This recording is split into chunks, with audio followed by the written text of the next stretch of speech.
Today we're going to talk about angiosperm reproduction. The angiosperms are the largest group, and this is reflected in the diversity that we see of flowers. So here's just some examples of plants that I've taken pictures of. Aren't they gorgeous? Now, the reason that there's such a large number of angiosperms is thought because they co-evolved with insects. So here's some key angiosperm pollinators, and you can see the flowering plants came in during the Cretaceous period, and we have a diversification of a number of insect lineages. We have an increased number of species of the dipterans, which are flies, the lepidopterans, which are butterflies and moths, and the hymenopterans, which are the bees and the wasps, and ants too. So everyone's got a favorite food plant. So you guys should be able to tell me what your favorite food plant is and what part of the plant do we eat. Now, if we take a look at these, maybe your favorite food plant is in here, and you can see that there's all sorts of different things. There's fruits, roots, vegetables, shoots, and all that kind of stuff. So if your favorite is in here, if we run out of bees, then we might be in trouble. So these plants were all pollinated by bees, and the reproduction requires that pollination. A Save-On food store actually did this little activity. What they did was they took off the shelves all of the produce that required pollination for existence. And this is what you're left with. So pretty sad, right? And we all have heard of the bee decline, of the colony collapse disorder. And there's many potential causes. It's probably a combination of pesticides, parasites, stress, and potentially some nutrition as well. This beautiful design done by Paul Windsor from the Healthsick Nation shows native bees, which represents those who are willing to serve their community as well as honesty. This mask from Trevor Hunt, who actually is a grandson of Mungo Martin, one of the great carvers of last century, has this bee mask. Now we know that the stinger of bees aren't on the heads like that; they're actually on their bums. But these masks are actually made of cedar, and you can see the cedar bark rope around it right here. But these are done in a really playful dance, where the dancer goes around and touches people with his spines and stings them. But all of the people that get stung actually receive a gift. So it's quite a nice little dance, kind of done in a fun way. So remember, when we're talking about the flowering plants, we're talking about the most recent lineage of land plants. And remember that all the land plants together are called the embryophytes because they make embryos. We have the bryophytes, which are considered non-vascular plants because they don't have xylem and phloem. And then we have the tracheophytes, which are the vascular plants, which have xylem and phloem. Within that group, we have the seed plants, and of course, the flowering plants are a group of seed plants. Okay, so for today, what we're going to do is we're going to talk a little bit about the angiosperms, where they fit into the tree of life, which we've just done, as well as angiosperm reproduction. Okay, so the angiosperms are a group of vascular plants that have seeds, and they're enclosed in an ovary. Angio means container, sperm means seed. So the ovary will become the fruit.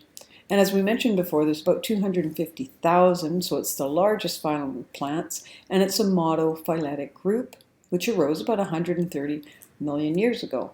When we say monophyletic, what we're talking about is one branch. So we're talking about a branch of a phylogenetic tree. So this basically means that all of the flowering plants actually arose from one ancestor. Okay, so one branch of that tree. So here's another way of representing that phylogenetic tree, and you can see we even have the ancestors to the land plants here, the charophytes, which are a type of a green alga, and then we have our bryophytes, which we talked about before, our ferns and their friends, the gymnosperms and the angiosperms. And see if you can label where the seeds come in, where the fruit comes in, where the xylem and phloem comes in, and where we find the embryos.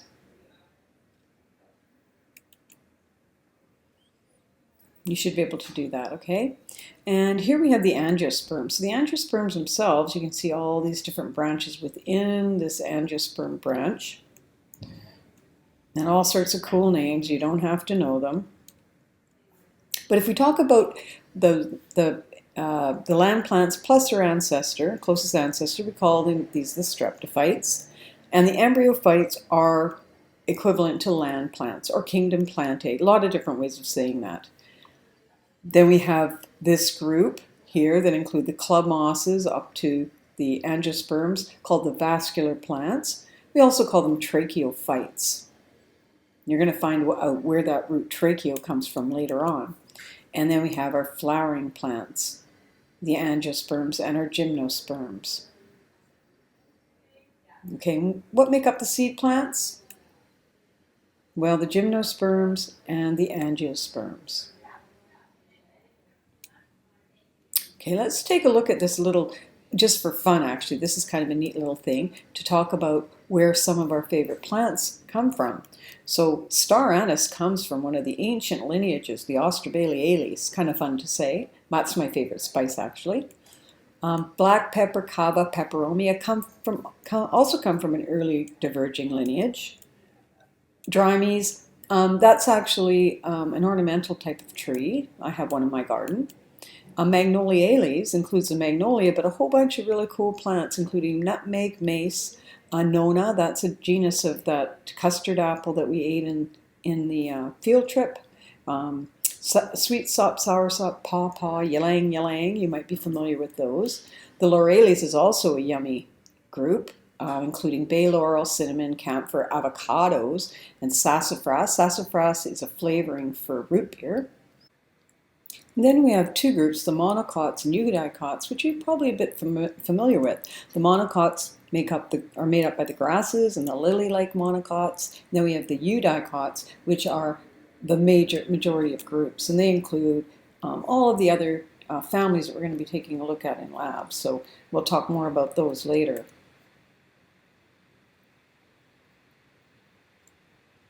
So important for you guys is to know that the land plants equals the embryophytes, that the vascular plants equal everything from the ferns up to the flowering plants, and that another name for the angiosperms is flowering plants, and the most important lineages are the monocots and the eudicots. So those are kind of the important taxa. And of course the gymnosperms. You should be able to recognize a western red cedar. Okay, so we did talk a little bit about reproduction, and so we're going to be working on that little handout that you have, and you can download it on your computer or you can pick it up in lab.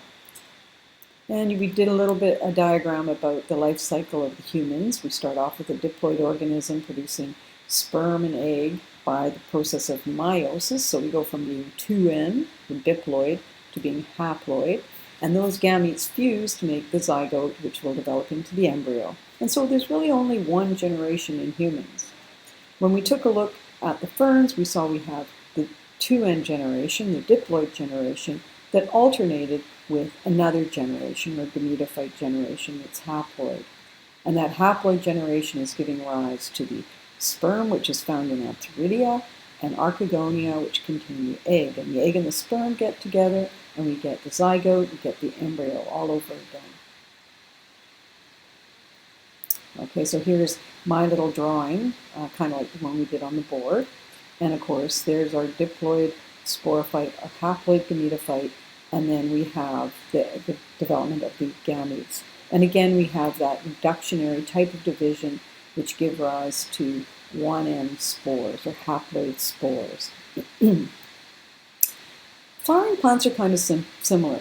All the plants have this alternation of generations. So here's a sporophyte, it's diploid, and it gives rise not just to one kind of spore, but a microspore and a megaspore. So we have two different kinds of spores. They're produced by meiosis. The microspores will develop into microgametophytes. So we still have that same idea, the spores growing into a gametophyte, and there's another name for that gametophyte. It's called pollen. Okay, so that might be a shocker to you, I don't know. Now the megaspores on the other, and of course the pollen's going to produce sperm. The megaspores on the other hand develop into a megagametophyte, and there's another word for megagametophyte called embryo sac, and that is retained within the ovule of the flower.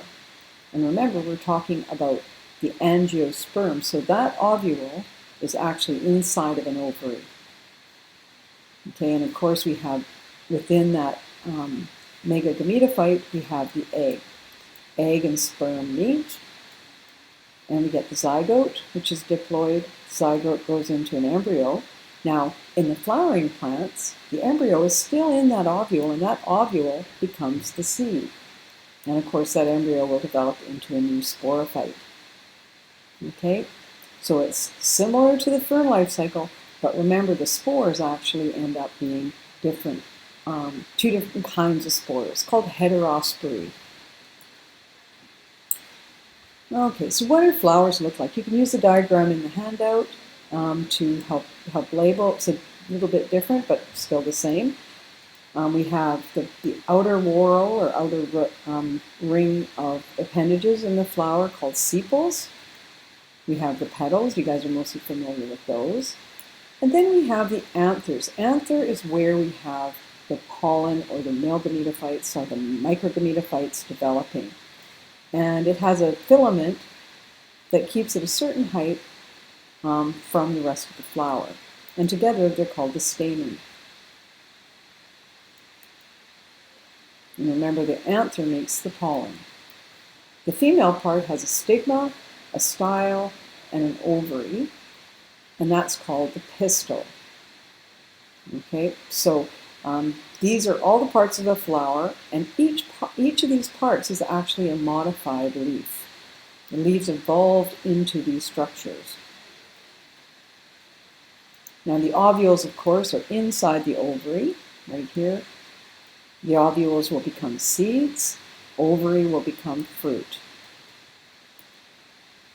And everything is attached to the receptacle. So the receptacle is like the stem to which all of the floral parts are attached to. Oh, there's a bee. Wow. Okay, so there are many different ways in which pollen can get distributed, but it's important that the pollen end up on the stigma. And we'll talk more about that in a bit. So there's a lot of variation in floral structure. We have some flowers, like the one we just looked at, that has the ovary superior, meaning that all the parts are attached below. The same thing with this hypericum. You can actually see the ovary right here. So everything's attached below the ovary. There's lots of variation with symmetry as well. So in this kind of flower, we have many lines of symmetry running through the center. This is called radially symmetric or actinomorphic. In this flower, we have one line of symmetry running right down the middle. This is called zygomorphic or bilaterally symmetrical. And then we have where there's no lines of symmetry, like in this canna lily. And so this is called irregular.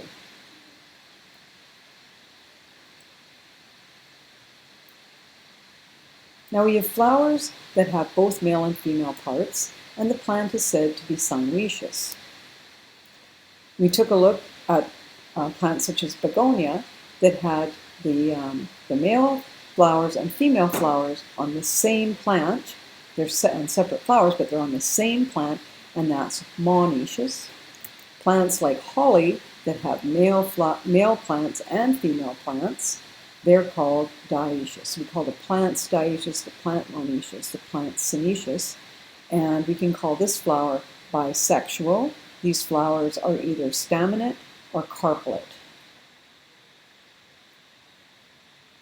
Here's a fuchsia. You can see it's got an inferior ovary. Everything is attached above that ovary.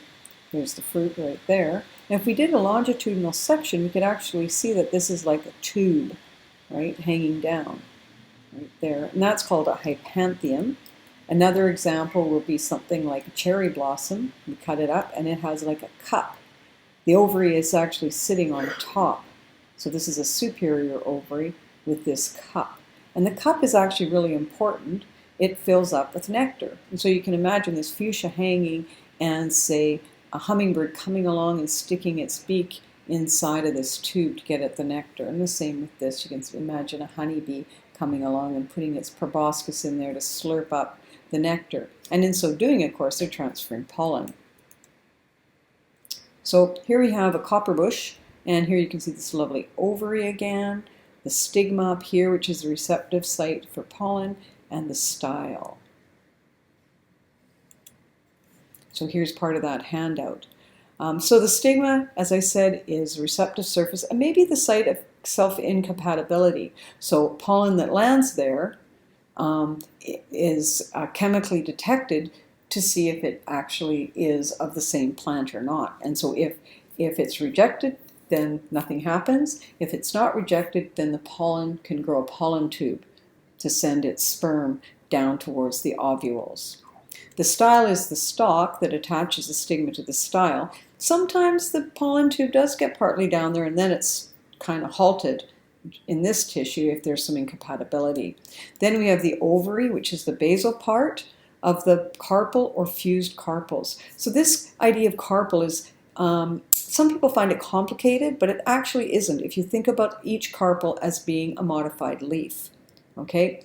And so if you take a look over here at the lily, you can imagine that there's actually 3 carpels fused together to make this ovary. Okay, can you see that? 1, 2, 3. Yeah, and of course the ovary contains the ovule. So here are the ovules here. And the ovules become the seeds and the ovary becomes a fruit.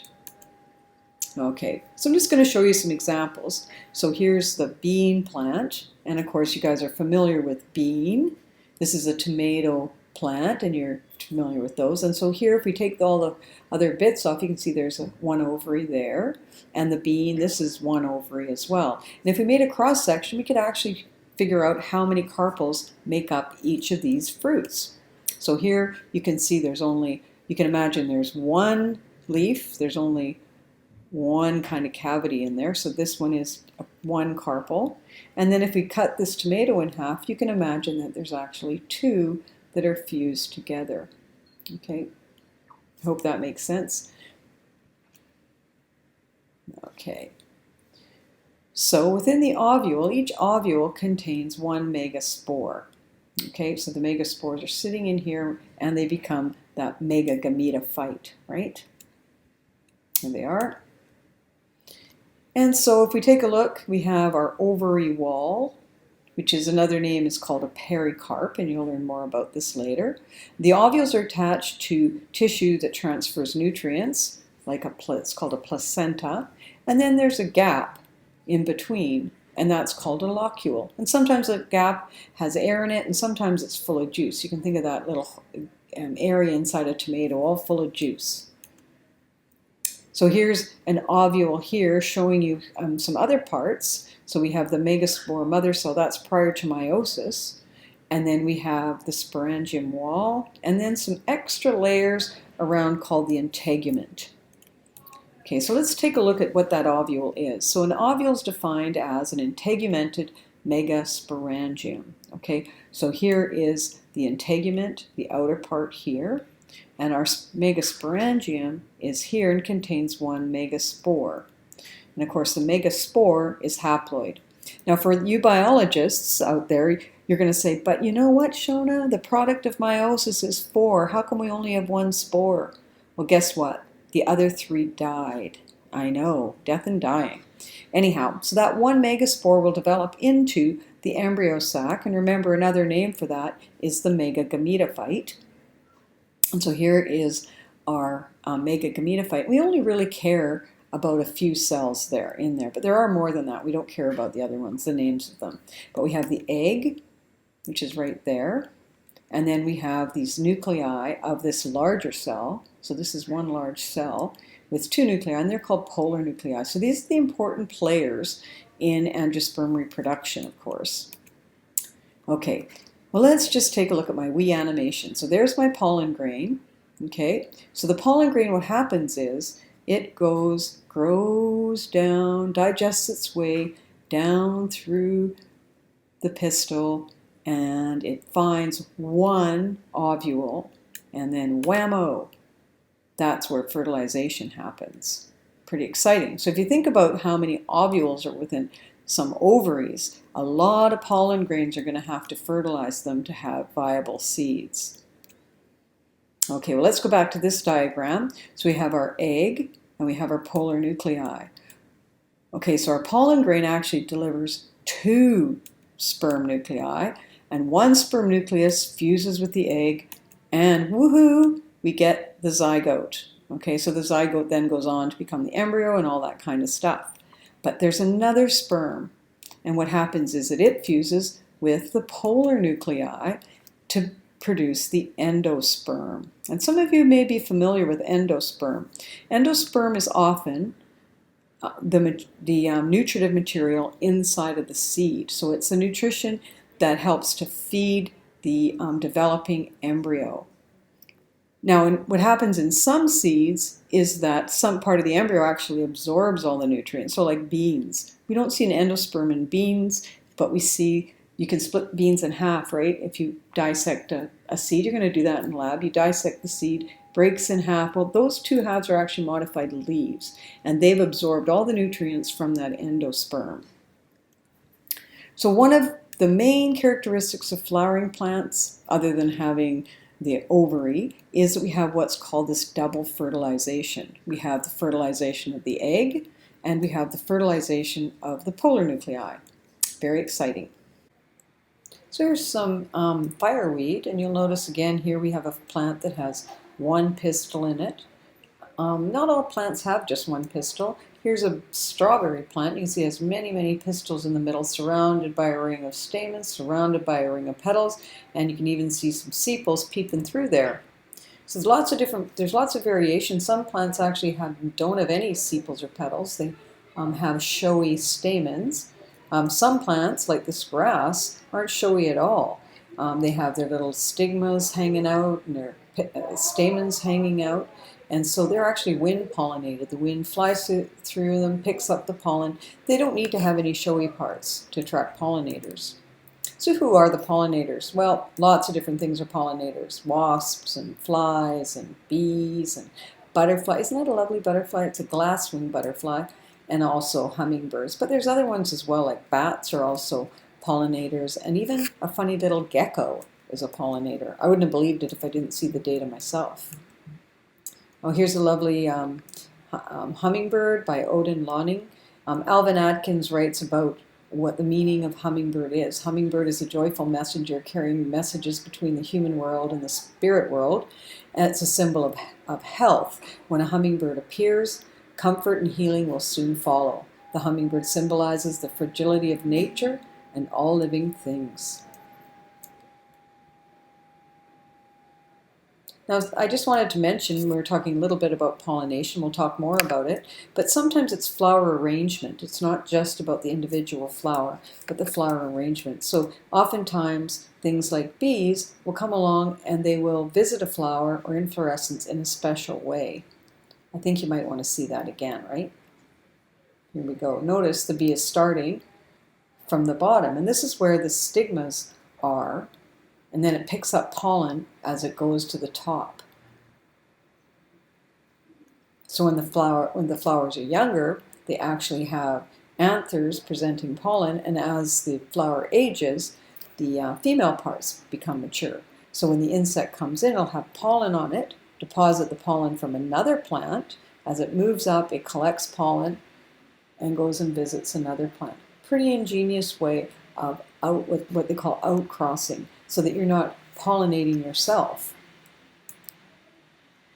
Okay, and the other theme for today and in your lab is going to be flowers to fruit. So here's a nice apple flower, and if you think about it, as we develop, our ovary becomes the fruit in the apple. And again, here's our tomato. The ovary becomes the fruit. You can see the sepals are still on top. If you took a little look at an apple, you'd actually see the little sepals and then even some stamens inside that weird little thing on the bottom of your apples. So those examples are actually showing you fruits that develop from a flower that has one pistil in it, basically one ovary. Here's an example. This is one of my favorite flowers, and it's a hummingbird pollinated flower. This is salmonberry. And if you took a close look at the salmonberry, you can see that there's many, many little pistils inside, and each one of those little pistils will develop into a little fruit. Okay, so this is actually, when we say salmonberry, it's actually not one fruit, it's a whole bunch of fruits. Yum, yum. Strawberries, the same deal. Many, many pistils. So you can see all these little ovaries and stigma styles. But the strawberry does something really different. Remember that part of the plant that we call the receptacle, to where all the other floral parts are attached? It's the receptacle that actually becomes a swollen part that's the delicious part of the strawberry that we eat. And all the little things that you think of as seeds, they're actually little fruits. They're called achenes. Now, if you were to peel back the sepals of your strawberry, you could actually see some stamens. So that's kind of your homework. Go fondle some strawberries at the grocery store. Or go to lab. Haha. And here we have an example of an inferior ovary. So in orchids, like in the vanilla orchid, the ovary is this huge part down below the point of attachment of the other floral parts. And the fruit looks like a bean. It's actually called a capsule. So in lab, you're going to get the opportunity to take a look at a couple of different seeds. And as I mentioned, some seeds have storage product made of endosperm, and others have the storage product in these structures called cotyledons, which are actually modified leaves. Anywho, I hope you enjoyed this little introduction. I don't know what you were hearing in the background because there's a lot of activity here, but have a great day and we'll talk to you soon. Bye for now.